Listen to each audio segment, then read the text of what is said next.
On FM, online, on your mobile and on digital radio. Leading Britain's conversation. This is LBC. From Global's newsroom at 5 o'clock, David Cameron has told LBC he's shocked by a video which shows Chelsea fans stopping a black man from getting on a train in Paris.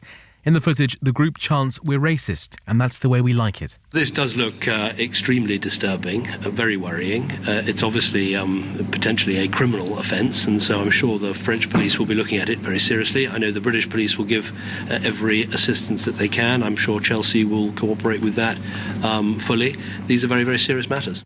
Tim Rolls is the chairman of the Chelsea Supporters Trust. He's told Iain that Chelsea fans shouldn't all be tarnished with the same brush. I go to 50-odd Chelsea games a year, and I haven't seen any behaviour like that in decades. Seriously, not at home games, not at away games.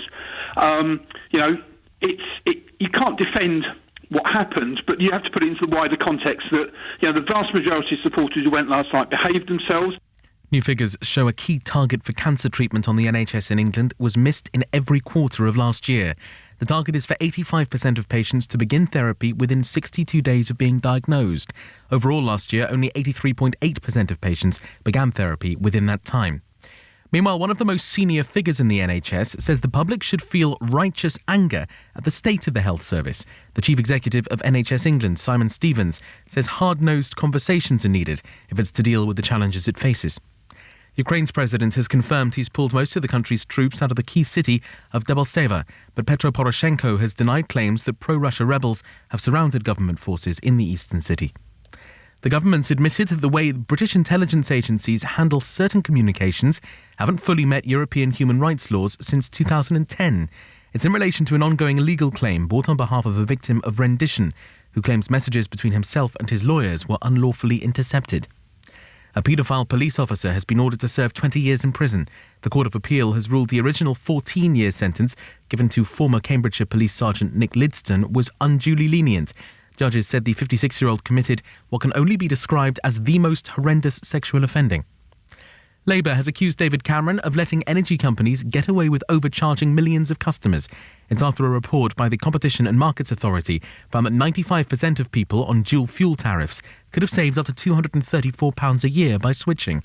The Shadow Energy Secretary Caroline Flint has told LBC that things need to change. We need radical action to protect bill payers, and I've been saying for some time now that loyal customers to the big six companies have been treated badly, and they've been paying over the odds because they haven't had a share in some of the other deals that are offered to new customers. So we need to tackle this. And the Duke of Cambridge has issued a video message to the people of China ahead of his visit there next month. William says he's pleased to be visiting the country to start the Great Festival of Creativity and also to mark the year of cultural exchange. The FTSE 100 index has ended the day flat at 68.98. LBC weather becoming cloudy this evening in London and the southeast, staying dry though, a low of 5 Celsius. Strong winds across parts of Scotland, northeast England and Wales this evening. Rain in northern and western parts. Dry and cold elsewhere. Heavy rain across much of the UK tomorrow. From Global's newsroom for LBC, I'm Rupert Bhatia. I'm Joanne Webb in the LBC Travel Centre. Well, the Blackwall Tunnel was closed briefly northbound after an accident. It's just reopened, but it's still extremely slow all the way back to the Sun in the Sands. Also in London, delays through the Limehouse Link Tunnel eastbound after a car broke down earlier. That's been recovered as well, but it's still very busy. Now, staying in London, the A13 hardly moving at all eastbound between the Canning Town flyover and Prince Regent Lane, where one lane is closed because a lorry's broken down. And then also on the A13, it's very slow going out of town to the Lodge Avenue flyover because of some roadworks that happened earlier. They've been cleared for a long time, but there are still queues. On the M25, quite a few problems. Firstly, going anti-clockwise, it's slow from 16 at the M40 to 14 at Heathrow, and that's because of an accident where one lane is closed. Also, there's a lane closed on the M25 anti-clockwise from junction 6 at Godson to junction 5 at the M26 because a lorry's broken down, and also on the M25 anti-clockwise on the Kent stretch, it's very slow from junction 3 at the M20 to the Dartford Tunnel. In Warwickshire, there are queues on the M6 northbound to junction A103 at Nuneaton. That's because a car broke down earlier. That's now been recovered, but it's still extremely busy. And in Edinburgh, the M90 Spur Road southbound from the A90 is hardly moving at all. Now, a car broke down earlier and only one lane was open for quite some time. That's now been moved onto the hard shoulder, but it's still affecting traffic from the Forth Road Bridge. Keeping you moving, your next travel updates in 15 minutes. LBC Travel. With GoToMeeting. Work smarter with a free 30-day trial. Hello and welcome aboard your East Coast train. Calling at smoked salmon and dill sandwich, chicken tikka masala, Emmental and mushroom croque, and finally stopping at Spanish Cabernet Sauvignon. With a new complimentary food and drink menu on East Coast trains for first-class travellers and the food bar in Standard, we're pulling out all the stops to make you feel at home. So next time you need to travel, why not try it the East Coast Trains way? Book today at eastcoast.co.uk. This is LBC, leading Britain's conversation with Iain Dale at Drive. Call 0345 6060 973. Tweet at LBC. Text 84850. Iain Dale at Drive on LBC. Hello, very good evening. I'm Iain Dale at Drive, leading Britain's conversation every weekday between 4 and 8 here on LBC. Coming up over the next hour, we're joined by Ian McCafferty from the Bank of England's Monetary Policy Committee. He's here to take your calls, 0345 6060 973. You can also watch us on the webcam. Just go to lbc.co.uk and follow the link. Now, there's lots and lots to talk to Ian about. You could ask him about the unemployment figures out today, how they're likely to go over the next few months. Interest rates, inflation, deflation, property prices, bank regulation. Lots to talk about on that over the last few days, hasn't there? 0345 6060 973. Well, it's great to have you back in. Thank you very much. I think this is the fourth one you've done. You've been doing it for a year now. It's I think that's your right, anniversary. yes. Now, I've got to start off by asking, before we go to the calls, about your change of vote. Now, for those of our listeners who don't understand quite how the Monetary Policy Committee works, there are 9 of you? There are 9 of us. And you vote each month on whether you should keep interest rates the same or put them up or put them down. And you had been voting to put them up for quite some time, but you've changed your mind. I have. I changed with the January meeting. I think the reason, every month we have to look at the risks either side of how we see the outlook.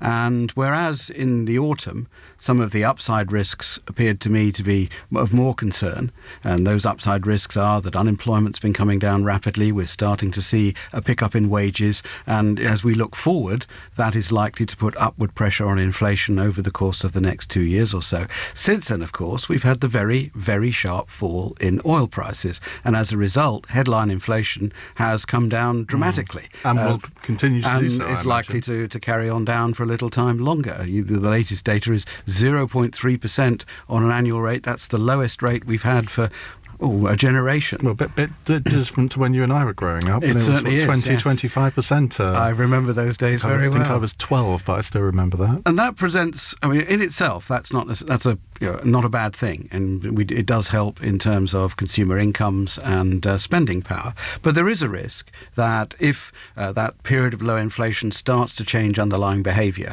if employers decide they're going to offer a lower wage increase, or if employees decide they'll settle for a lower wage increase than they would have done otherwise, that will prolong the period of very low inflation. And given that our mandate is that we have to hit a 2% target over the course of our horizon, then we would then have to react to that. So I think in order to prevent that risk getting bigger than it need be of a reaction to low inflation, I think it's better to hold rates constant for a time longer. Are you, by changing your vote, admitting that you were wrong before, or do you still think you were right before?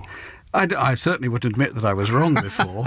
I think, as I say, the risks we have to look at independently every month. We come together and we look, how has the economy changed? What is the outlook? And how has that altered? And to be honest, the sharp fall in oil prices caught almost everybody by surprise, certainly in terms of the magnitude and the speed with which that's come through to hit inflation. And as a result, circumstances have changed. Because we were all thinking, I wonder if they'll have the guts to put up interest rates before the election, reaction. Well, that ain't going to happen now, is it? I would very much doubt it. I mean, I can't speak for my colleagues, and when people always ask me, when are interest rates going to go up? The honest answer is I don't know, because there are 9 of us and we make independent decisions. But I think the chances of rates going up this side of the election are now pretty slim. But there is a unanimous agreement on the committee at the moment about there is. that. All 9 of us are saying that rates are... certainly, because normally you put 9 economists in a room and you get 9 different views, don't you? Well, that's not to say we don't have differences of views. And this morning we published the minutes of the latest meeting, and there are nuances of views in terms of the upside and the downside risks and so on. But I think what we all agree on is that rates are likely, the next move in rates is still likely to be upwards. I think it's important to specify that. The question is quite how long is it before that has to occur. But thereafter, as I've said previously, we still think that the trajectory for rates thereafter can be gradual, and that the overall moves upwards over this cycle will be limited. Well, let's go to your calls. Lots of you phoning in. 0345 6060 973. Alistair's in Grimsby. Hi, Alistair. And this is actually on the question of oil prices, I think. Go ahead. Yes, hi, Ian. Hello. How are the low oil prices likely to affect government spending plans as regards revenue coming into the government, etc.? Well, clearly the main impact, or the direct impact, is through the taxation of North Sea oil production. And there will be a negative impact. There's also a negative impact through fuel duties, because with petrol prices a little lower than they have been, they're down, 108, I think I saw at a garage as I was coming in. 104 in Norwich. That's the lowest I've seen yet. But certainly there are some negatives. But against that, the additional spending power for consumers probably means, and the stories we're getting about retail sales in January and into the early part of February suggest that consumers are spending the additional money in their pockets quite quickly on things other than petrol, as they can divert that expenditure. And as a result, I think the impact is not huge. Let's put it that way. So what they don't gain from North Sea oil revenue taxes and the loss in VAT on petrol prices, you're saying, well, that's extra spending through individuals in the shops. Yes. That's actually more than making up for it. It depends exactly on how much people spend, how much they save of the additional money they have in their pockets from lower petrol prices, and that we won't know for a little time. But there are these offsetting effects, which means that it's not a huge impact in terms of total government revenues. Alistair, did you have any response to that? No, that's a fantastic answer. I'm pleased that people do have more money in their pockets. And that's actually quite important, isn't it? Because we've had all these years where wages haven't kept up with inflation. Am I right in saying that the figures came out today show that wages have gone up 2.1% and inflation is at 0.3%? So finally, there is a bit of a gap between those two. Finally, yes. We started to see that gap emerge a couple of months ago. We started what we call real wages started to increase, but that gap is getting bigger, and we expect that it will stay in positive territory for quite some time now. Now, something that we're going to be covering in the next hour as well is the subject of Jeff in Forest Hills' question. Hello, Jeff. Hello. Hi, fire away. Yeah, my question is, do you actually see the Greeks pulling out of the euro and going back to the drachma and leaving us all high and dry with their debt to write off?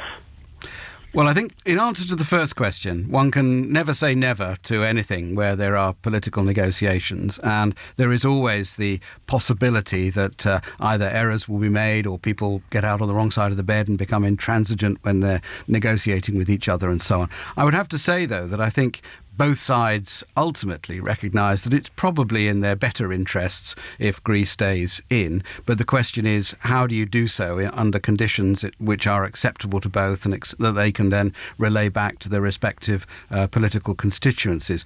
I think the news over the last 24 hours has been a bit more encouraging. It was always going to be the case that these negotiations would go down to the wire. All of these sorts of negotiations always do. Nobody gives in early. But certainly the news coming over over the last 24 hours or so suggests that we're now into, as it were, the end game, that they're coming to talk seriously, and that there is therefore still a good likelihood of some form of acceptable agreement. But do you not think that there are two almost irreconcilable sides here? You've got the Eurozone quite understandably saying, well, we had an agreement, you need to stick to it, and we're not changing our minds. And then you've got the Greeks saying, well, hang on a minute, our government was elected by the people to negotiate in this way. We want 6 months extra, and we want changes to the austerity regime. Now, I don't think those two things are reconcilable, do you? Well, those are both initial negotiating positions, and you always start with a negotiating position that demands everything you would like to get. But the Greek Prime Minister can't be seen to go back. He can't be seen to give in too much. But at the same time, the Greek public have already said that they would prefer not to leave the euro, because leaving the euro and going back to the drachma would cause another serious recession and a serious loss of wealth amongst Greek individuals. So they have a backstop. And at the same time, the rest of Europe has said that they would rather not break up the euro if they can possibly avoid it. So there's room for manoeuvre. And what's the biggest worry for the Bank of England here? I think the biggest worry for us, we've done quite a lot of work, as you'd imagine, which suggests that direct exposure of the UK banking system to Greece is actually relatively limited now. The movements in capital over the past couple of years have moved away from us having a big direct exposure through our banking system. So for us, the bigger issue, I think, would be that either financial markets go into serious turmoil, which would be difficult to handle in the UK generally, and by extension, it may well cause serious damage, as it did in 2011, to business and consumer confidence in the UK. Is that likely, do you think? Well, it clearly is going to depend on the outcome, but I think, as I say, we've had some good news coming out that there may well be an agreement that will be acceptable to both sides, at which point I think we could say that the markets will remain relatively calm. And so far, there's not been much sign that businesses in particular have been worrying over much about this in terms of their spending and investment decisions within the UK. Well, if you have a question on the Greek crisis, there always seems to be a Greek crisis when there's a general election in the offing in this country. If you remember, that was partly why the coalition was formed after the last election. 0345 6060 973 is the number to call. Iain McCafferty's here. He's from the Bank of England Monetary Policy Committee. He's taking your calls right up until 6 o'clock. This is LBC. It's 16 minutes past 5. News headlines with Rupert Bhatia. David Cameron has told LBC he's shocked by a video which shows Chelsea fans stopping a black man getting on a train in Paris. New figures show a target for NHS cancer patients in England to begin treatment within 62 days of being diagnosed was missed in every quarter of last year. And a member of the Bank of England's Monetary Policy Committee has told us that interest rates will almost certainly go up when they're next changed. But Iain McCafferty says it's very unlikely that'll be before the election in May. This is LBC. Do you love to make a list? Do you find they help bring order to chaos? It might be you use them to put off making a big decision. Like when you're deciding which car to buy, you probably spend more time on shortlists than test drives.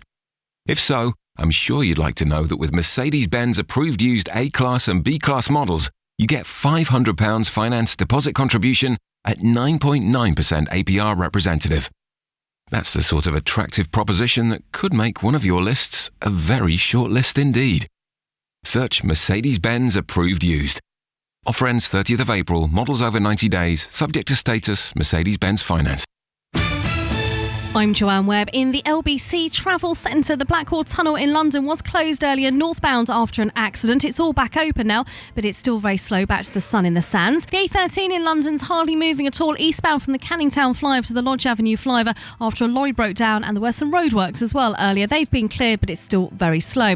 On the M25, there are queues anti-clockwise from junction 16 at the M40 to junction 14 at Heathrow, and that was after an accident that happened earlier. All the lanes are back open, but it's still extremely slow. On the M25, anti-clockwise, it's slow from junction 6 at Godson to 5 at the M26 because a lorry's broken down. And then also on the M25, anti-clockwise on the Kent stretch, it's slow from junction 4 at Orpington into the Dartford Tunnel. In Surrey, the A217 is closed in both directions at Sidlow. That's because of a burst water main. And in Warwickshire, there are delays on the M6 northbound to junction 3 at Nuneaton. And that was after a car broke down earlier. And in Staffordshire, the M6 has just been closed northbound at junction 11. Keep keeping you moving. Your next travel update is in 15 minutes. LBC Travel. With Go-To Meeting. Up your game with a free 30-day trial. Mum! Mum! Yes! There are penguins in my room! Nobody wants to wake up to a chilly home. So it's good to know that if your boiler breaks down, British Gas experts are here for a one-off repair or ongoing care. To find out more, call 0800 009 4620 or search British Gas. Conditions and exclusions apply. Landlords. Direct Line guaranteed to beat any quote for the same cover. Can your landlord insurance do that? Search Direct Line Landlord. New customers only. Qualifying criteria apply. Underwritten by UK Insurance Limited. 3, 2, 1. When I was a cat, my paws were firmly on the ground. But now I'm a dog. I'm going places. We have liftoff. Fuel your phone with loads of data in Rocket Speed 4G on an O2 SIM-only deal and get 2 months free on selected tariffs. Be more dog. Search O2 SIM-only. Tariff price subject to RPI terms, data costs and 12-month contract apply. Check o2.co.uk. With lots of space, intelligent safety systems and low fuel consumption, the Skoda Rapid Spaceback is pretty impressive. And if you buy yours before the 31st of March, we'll give you £2,500 minimum part exchange on your old car. So don't miss out. Make a rapid visit to your Skoda retailer today. Part exchange available on selected new Skoda models with Solutions Personal Contract Plan. Deposit from 0 to 30% subject to underwriting. £2,500 minimum part exchange on vehicles with 1 month valid MOT registered with a current owner for at least 3 months. Terms and conditions apply. A platinum diamond ring catches the light at every opportunity. But placed on the finger of the woman you love, it shimmers like never before. It's these small finishing touches that make a huge difference. For the ultimate finishing touch for your home, use SureSet's permeable paving. Guaranteed for 15 years, it'll make your home shine. Stunning, permeable paving from SureSet. To find out more, visit suresetfinish.com. Landlords. Direct Line guaranteed to beat any quote for the same cover. Can your landlord insurance do that? Search Direct Line Landlord. New customers only. Qualifying criteria apply. Underwritten by UK Insurance Limited. Iain Dale at Drive on LBC. It's coming up to 22 minutes past 5 here on LBC. You can watch us at lbc.co.uk. We've switched the cameras on. Don't be too horrified by the pictures that you see. We have Iain McCafferty with us. He's a good-looking one in the pictures, by the way. He's from the Bank of England Monetary Policy Committee. He's here to take your calls. 0345 60 60 973. Let's take a text, though, from Selina in Basingstoke, who says, I'm disgusted at what I'm finding out about HSBC. How many other big banks are up to no good? Well, the answer is I don't know until it's announced as to whether any others are up to no good. I must admit, I'm shocked by what has happened at HSBC, and I seem to remember last time I was here, we were in the throes of the previous goodness knows what will happen next time. Well, quite. So I think these reports are very shocking, and I was asked last time, did I think that some bankers ought to go to prison? And the answer is, if it can be proven that they've broken the law, then certainly they should be. I mean, in this particular case, it would appear. Well, I mean, from what we know, that I mean, if those kind of tax dodging measures are illegal, then I mean, people have broken the law. Well, I think the big question, the big word there is if, and I have to say I'm not close enough to the details of the HSBC case. Certainly the bank, although is a regulator of financial markets, is not the body that conduct or follows the conduct of individual banks. There's a separate government organisation that does that, the Financial Conduct Authority. So they will be the people who are now conducted the investigation, and clearly until they've done an investigation, it's very difficult to understand all of the underlying facts and therefore quite what has gone on. Well, there's been a raid at the HSBC offices in Geneva today. How worried are you by the fact that this bad behaviour within banks by bankers keeps on coming? Does your heart sort of sink when you hear about the next one? It does, because I think it destroys confidence on the part of normal people in the economy, in the banking system. And that's going to lead people to be very reluctant to discuss with their bank, to take out a loan and so on. And we do need the banking system as a form of plumbing within the economy, providing credit for those that need it, making the savings of those that deposit their savings with banks to put those to work and so on. We need that infrastructure to work and for people to have confidence in it. And the longer it goes on that we have scandals on the part of individual banks, the more ordinary people will lose confidence. Now, the HMS. Well, let's move on from that and go to Nick in Chelmsford. Hello, Nick. Oh, hello. Yes, hello, Ian. I'm just phoning up because I'm very sorry for pensioners who are relying on income from their savings with the very low interest rates. Is that due to the distorting effect of quantitative easing on the market? And, why is there such a big gap between savings rates and lending rates? Is that due to quantitative easing as well? Because I don't think banks really want our money anymore. Well, in terms of your first question, the impact on savers has been due to the long period with which we've had to have very low interest rates and quantitative easing on top of that in order to support the economy. So I understand that a lot of those on fixed incomes who are reliant on savings have had a very lean time of it. But I'd have to say that we've had to keep interest rates low and to conduct quantitative easing in order to reinforce that low interest rate regime in order to sustain the economy. And had the economy gone into an even deeper recession than it did at the time, and had we not supported the recovery so far through the low interest rate regime, then everybody, savers on fixed incomes and others, would have been a lot worse off than has been the case. So I understand their pain. Don't you think that it's tempting people to go into more risky investment with the interest rates being so low?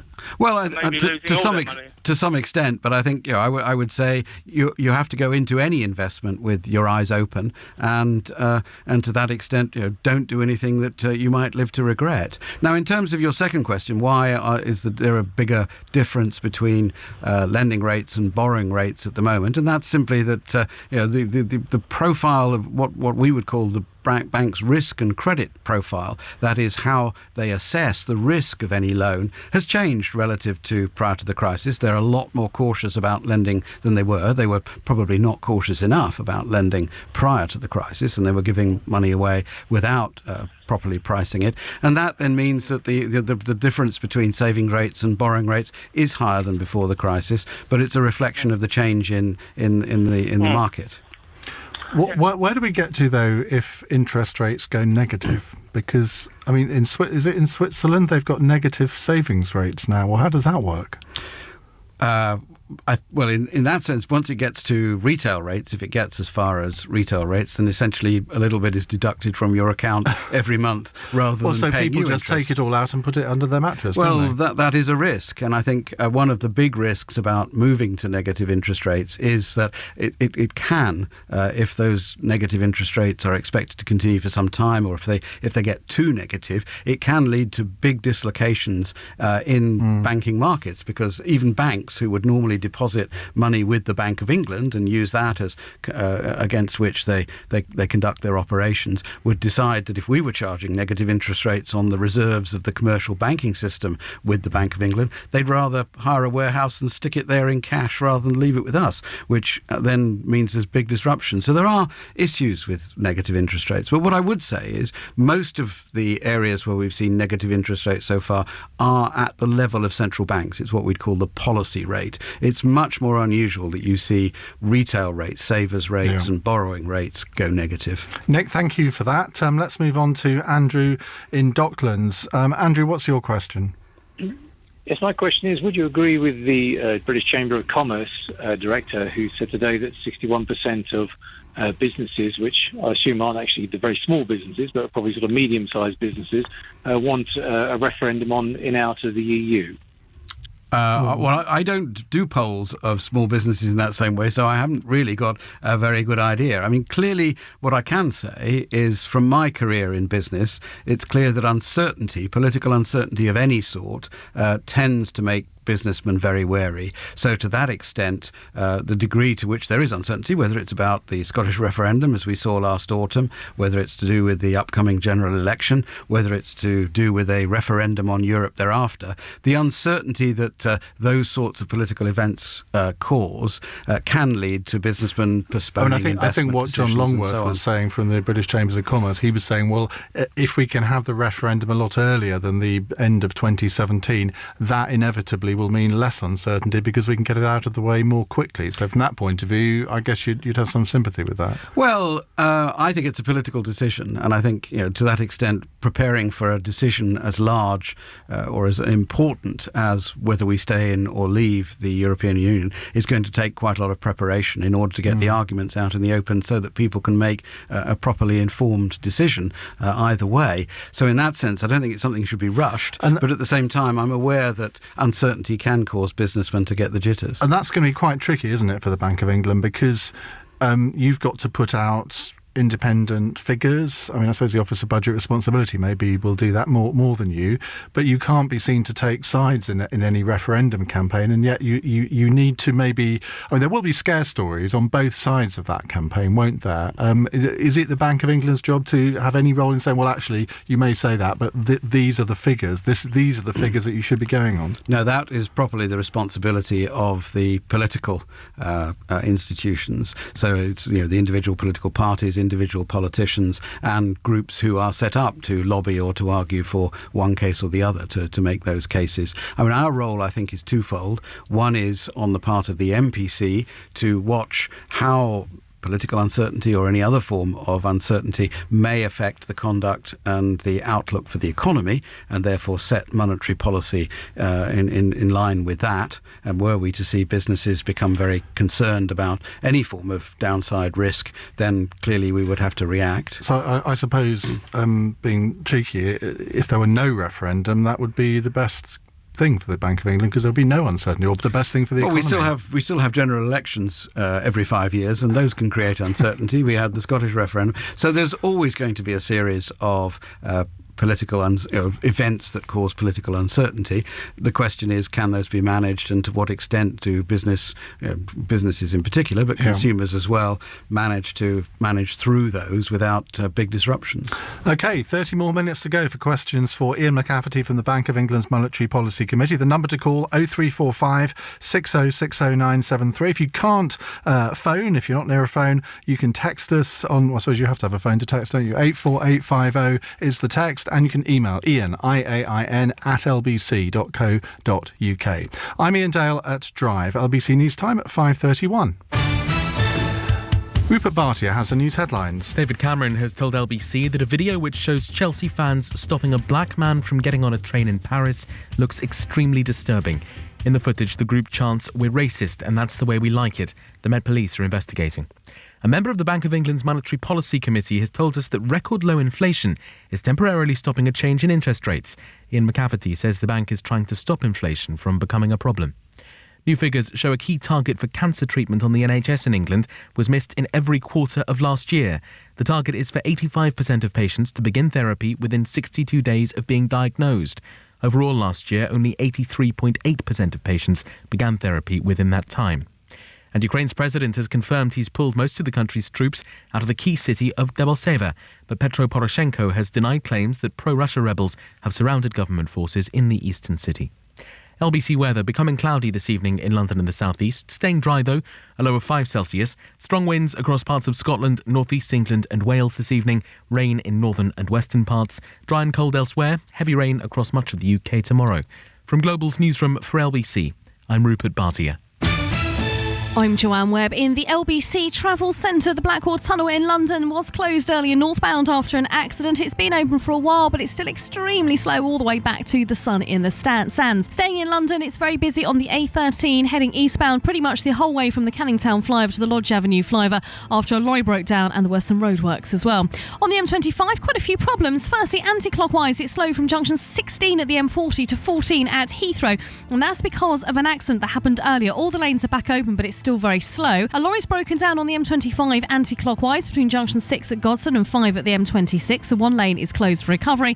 And also on the M25 anti-clockwise, delays of over an hour into the Dartford Tunnel from junction 4 at Albington. In Surrey, in Sidlow, the A217 is closed in both directions. That's because of a burst water main. In Hampshire, there are queues on the M27 westbound between junctions 4 at the M3 and junction 3 at Romsey. That's because of an accident where one lane is closed. And the M6 in Staffordshire is closed southbound at junction 11 at Cannock, and that's because a car is on fire and there are lengthy queues on the approach. Southbound is open but very slow. Keeping you moving, your next travel updates in 15 minutes. LBC Travel. With GoToMeeting. Fast, easy online meetings. Go online for a free 30-day trial. At B&Q, it's time to turn DIY into DIY not. Because right now, all Crown 2.5 litre standard coloured emulsion is just £9. So grab a tin, brush away the winter blues and unleash the B&Q in you. Subject to availability. Price valid until 22nd of Feb. Price after offer 18.47. After offer price does not apply to clearance products. Landlords. Direct Line guaranteed to beat any quote for the same cover. Can your landlord insurance do that? Search Direct Line Landlord. New customers only. Qualifying criteria apply. Underwritten by UK Insurance Limited. Have you heard about invisible hearing aids? Well, you certainly won't have seen them. Boots Invisible Hearing Aids are so small they won't be noticed, giving you the confidence to get on with every day. And now there's a third off. So pop into your local Boots or book a hearing check online today. Boots. Let's feel good. Selected hearing aids only. Terms and conditions apply. See in-store for details. Offer ends 31st of March 2015. When I was a cat, my paws were firmly on the ground. But now I'm a dog, I'm going places. We have liftoff. Fuel your phone with loads of data in Rocket Speed 4G on an O2 SIM-only deal and get 2 months free on selected tariffs. Be more dog. Search O2 SIM-only. Tariff price subject to RPI terms, data costs and 12-month contract apply. Check o2.co.uk. The Vista of Venice, recognised throughout the world. But add in the sounds of the Grand Canal at first light, and it's unforgettable. It's these small finishing touches that make a huge difference. For the ultimate finishing touch for your home, use SureSet's permeable paving. Guaranteed for 15 years, it adds a classic touch to your home. Stunning, permeable paving from SureSet. To find out more, visit suresetfinish.com.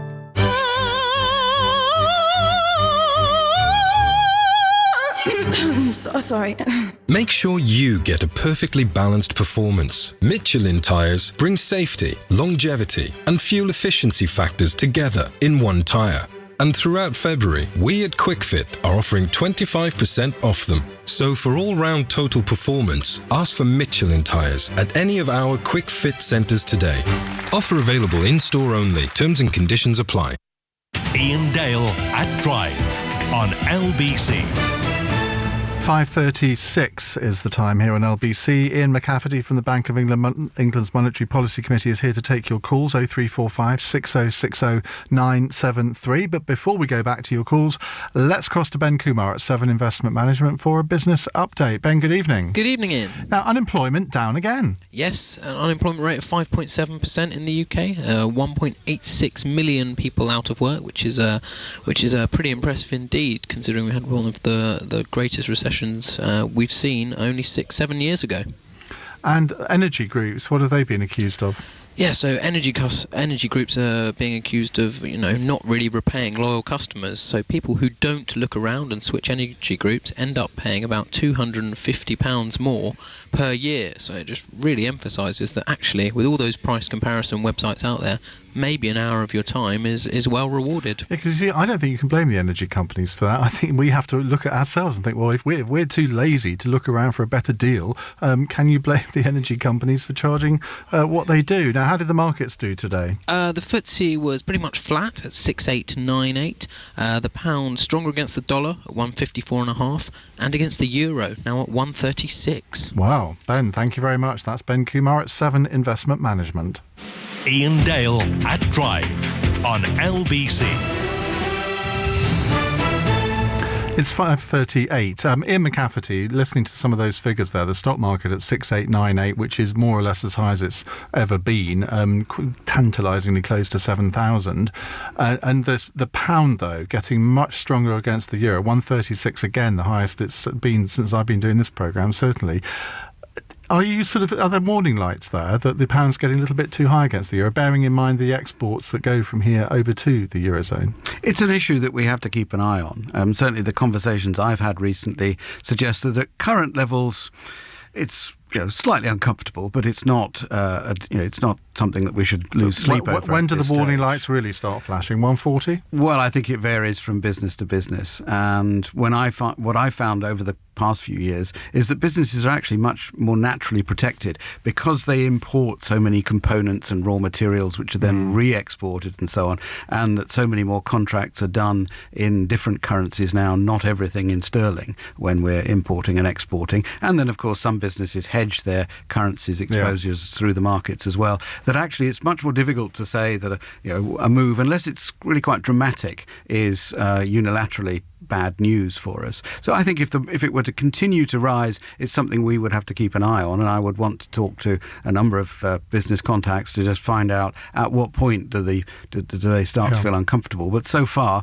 we're no higher, or only barely higher now than we were 3 years ago or 4 years ago. So before we saw that big dip against the euro. So in that sense, it's an issue, but nothing to lose sleep on. Right, let's go to our next caller, who's David in Rainham. Hello, David. Oh, good evening, Iain. I'm grateful for you taking my call. And good evening, Mr. McCafferty. Mr. McCafferty, I'd like to engage you in a slight bit of fantasy here. What would you honestly say would happen to the world economy if China, in conjunction with Russia, suddenly announced a new currency that was backed by gold? Gosh. Well, that's slightly off-wall. Any response to that? I'm not sure. I don't know how to answer that at all. Well, I mean, the reason that the world economy left the gold standard was that essentially economic growth worldwide was being constrained by the lack of new discoveries of gold. Essentially, if you've got your currency pegged to gold, you can only grow your economy and your money supply as fast as you can actually find or buy gold. So in that sense, I think were those economies to peg their currencies to gold in a sense of the gold standard, then it would probably worry me about what would happen 5, 10, 15, 20 years out in terms of their potential growth. But in terms of the likelihood of that happening, I think it's a pretty slim chance. Yes, we learnt our lessons about the gold standard when we quit it the UK quit it in the 20s, went back in the 30s, we gave up again, and essentially gold as a way of running monetary policy is well confined to history. Let's go to Rob in Putney. Hello, Rob. Oh, hi, Iain and Iain. Mr. McCafferty, just a question, an economic question. About the house price increase in the south of England. I just wonder if you might be able to speculate for me. In the last 15 years, London house prices have increased by about 5 times at least, if not 5 or 6 times, which from a citizen's point of view makes it incredibly difficult to either buy if you haven't already been in equity or rent. Would you be able to speculate as to why you think successive governments might not be interested in stemming the increase in property prices? Is it because of foreign investment? Is it because GDP looks good when property prices go up, or what?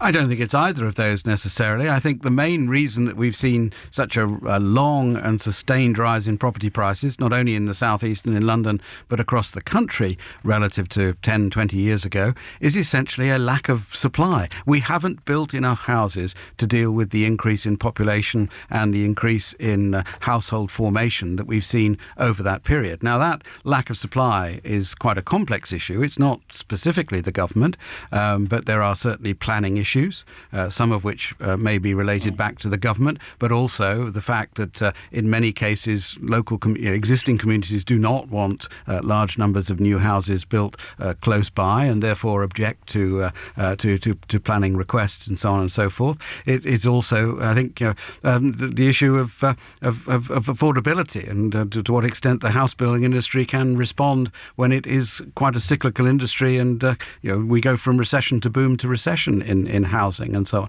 So to that extent, it's a lack of supply rather than anything else. Rob, you clearly don't think that constantly rising house prices are good for the economy. Well, no, I just think it's a political cop-out. I think there's no political will to build property, yet there's a political will to open the floodgates and let as many people in as possible, therefore increasing the prices even further. Why do you think there's no political will? Because I think when Boris Johnson says, we're going to build 30,000 homes, but we're going to sell, they're going to be £500,000 for a one-bed flat, and we're going to sell them to Chinese and Russian investors. So what's the point? All it does is it makes the GDP income look great, because foreign investment floods into the UK, because if you've got £500,000 and you're Russian, you're better off putting it in London property than in a bank anywhere in the world, or gold or whatever. But as far as the citizen concerned, the politicians don't care about the citizens and their ability to pay rent or pay a mortgage. They're just interested in what the GDP increase looks like. Well, there will never be a political will to build property. Well, let's put one part of that to Ian, because obviously can't answer on the political side of it.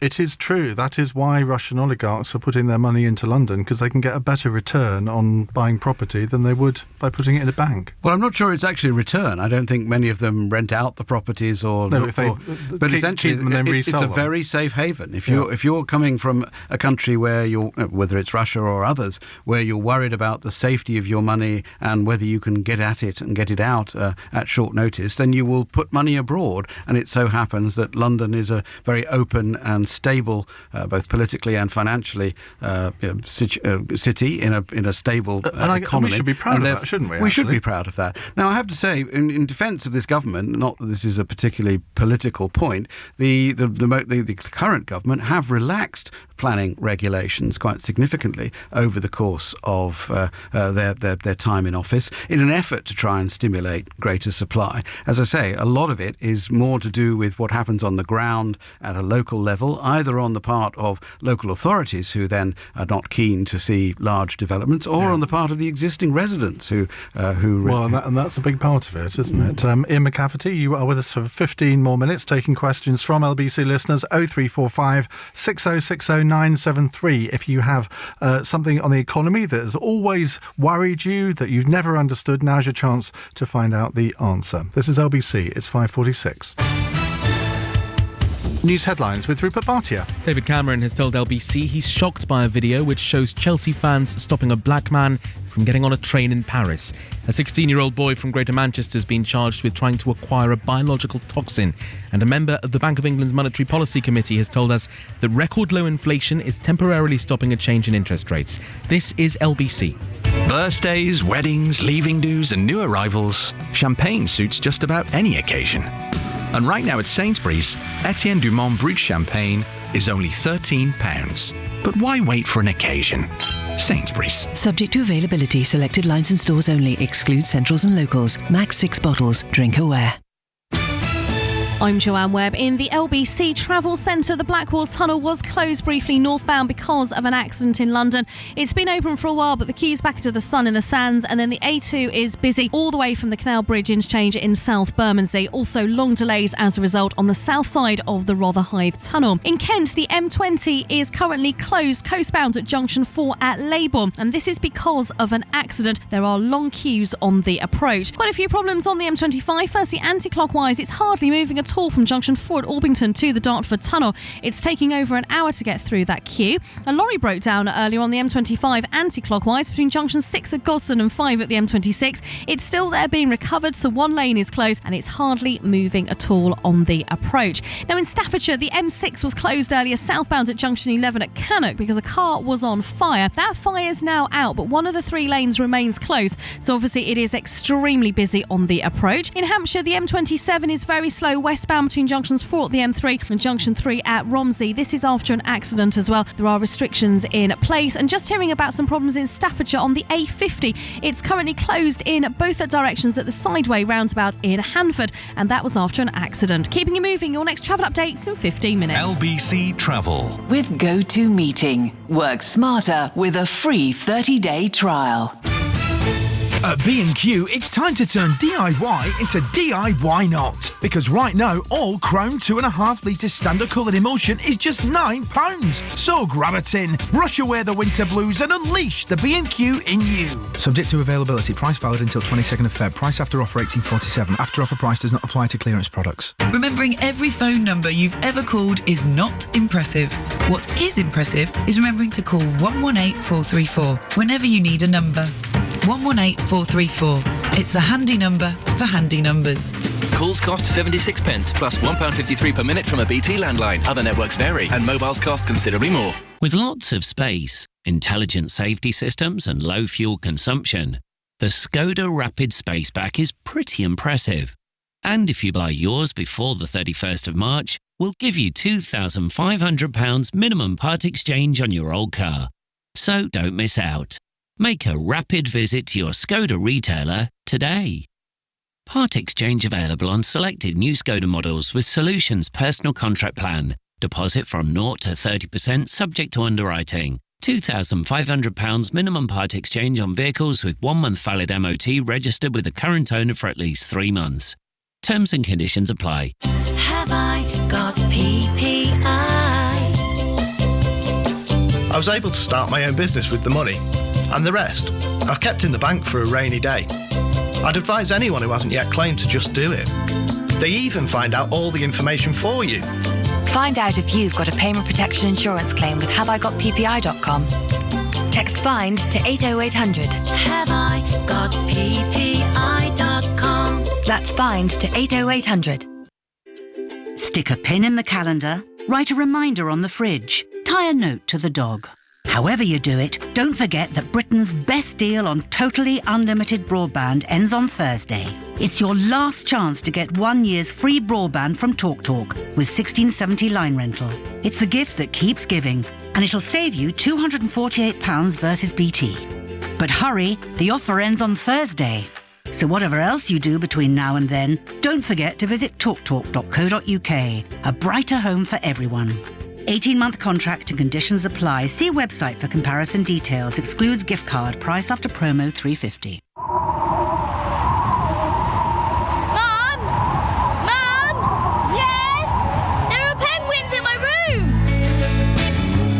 room! Nobody wants to wake up to a chilly home. So it's good to know that if your boiler breaks down, British Gas experts are here for a one-off repair or ongoing care. To find out more, call 0800 009 4620 or search British Gas. Conditions and exclusions apply. Iain Dale at Drive on LBC. 9 minutes to 6 here on LBC. We're with Iain McCafferty from the Bank of England Monetary Policy Committee. We're taking your calls, 0345 6060 973. One from me first, though. How worried should we be by the prospect of deflation? Because in Japan, it's been, for the last 20 years, it's been really worrying, hasn't it?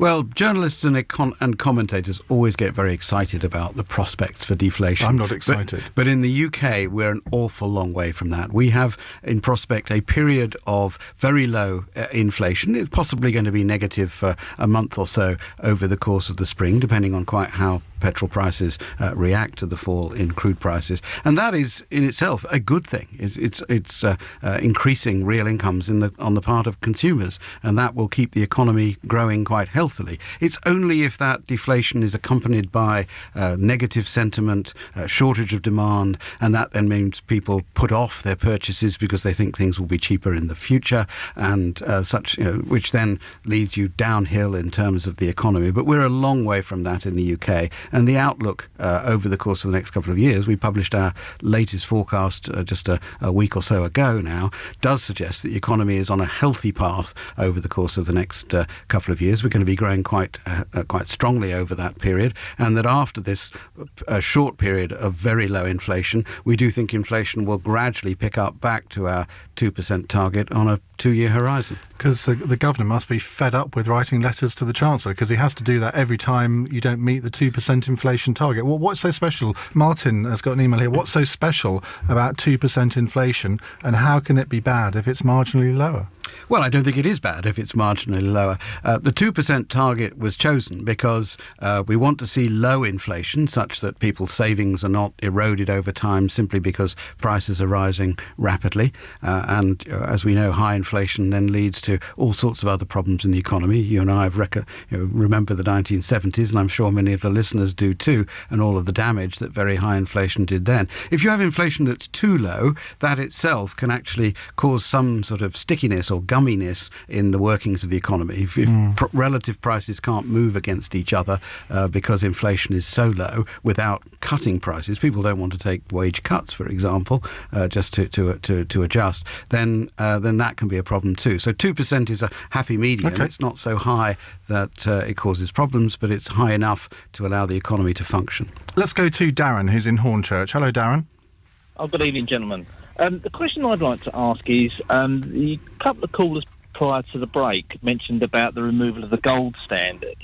And I think when Gordon Brown was Chancellor, he sold most of our gold reserves. So the question I'd like to ask is, what actually underpins our currency? What security do we have should something drastically go wrong with our currency? Essentially what you have, and the security that you have, can be summed up in one word. It's called trust.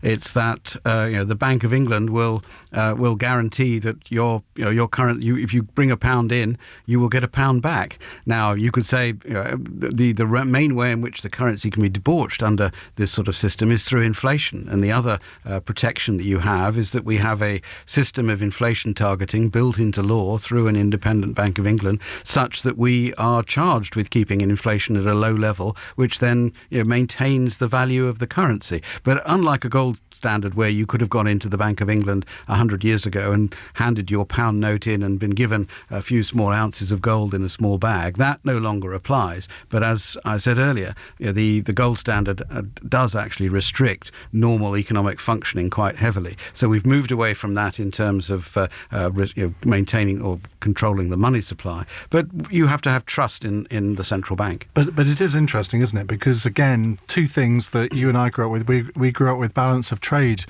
figures every month, which everyone obsessed over. Nobody really mentions them anymore. And we also used to get figures on how high our reserves were. Again, we don't really talk about that now. Well, those are two linked things, in that if you're worried about trade figures and you're worried about runs on your currency, then you need high reserves in order to defend that, particularly if you're running a fixed exchange rate system, as we did in the 60s and early 70s. We now have a flexible exchange rate system which relies on the confidence of the markets that we're running the bank and the government are running the economy properly. And as we've seen, sterling has been picking up both against the euro and against the dollar today, although the dollar has been rather stronger in recent weeks. And that's a sign of confidence from international financial markets that our economy is fundamentally strong. Let's go to Kieran, who's in Moorgate. Hello, Kieran. New President of the Republic. Kieran, are you there? Hello. No, you seem to be... are you there? I'm here, sorry. Can you hear me? Yes, we can. What would you like to ask Iain McCafferty? Oh, well, thanks for having me on initially, chaps. I'd just like to ask quickly, how do you think the divergence of monetary policy in the major economies is going to affect the UK's monetary policy going forward?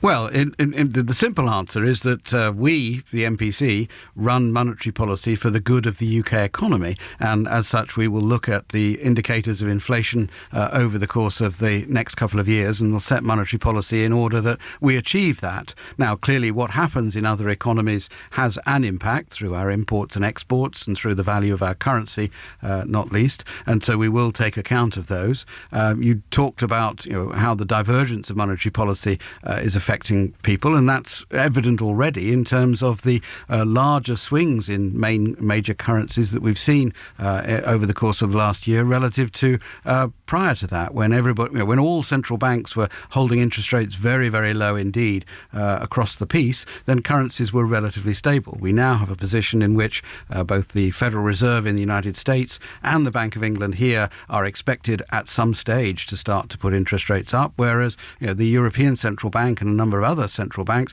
are still cutting rates. And that means that currencies make the adjustment, with those expected to see rate rises see stronger currencies, and those who are still cutting policy would normally see their currency weaken.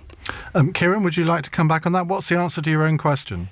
Yeah, well, I mean, because I feel like the Fed are doing the ECB's work for them, really, or vice versa. There's going to be a lot of flow from the euro into the dollar, which is going to strengthen the dollar and therefore strengthen the case for a rate hike.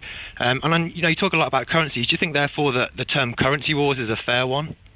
Well, there are conventions amongst central banks through the G20 group of countries which say that currency wars are not the gentleman's done thing, I suppose is one way of putting it. So in that sense, I think currency wars is probably a little harsh. When you have policy moving in divergent directions because different economies are performing very differently, then you're going to get adjustments in currencies to reflect that. So to that extent, I don't think it's a deliberate policy of a currency war. I think it's simply that fundamentals are suggesting that currencies need to realign. Well, it's been a fascinating hour as usual, and thank you very much indeed. It's going to be another 3 months before we see you again, by which time the election will be out of the way. So, because you go into election purdah soon, do you not? So, we do. Thank you very much indeed. That's Iain McCafferty from the Monetary Policy Committee at the Bank of England. Now, coming up after 6, I want to talk more about Greece. It's a country that's been in the news for, more than several months now. They have applied for an extension to their bailout loans. Do you think the Eurozone countries should stand by their guns, or is your sympathy with the Greek government? How far should the new Syriza Prime Minister go in goading the Eurozone to blink first? And what might the results of this be? 0345 6060 973 is the number to call here on LBC.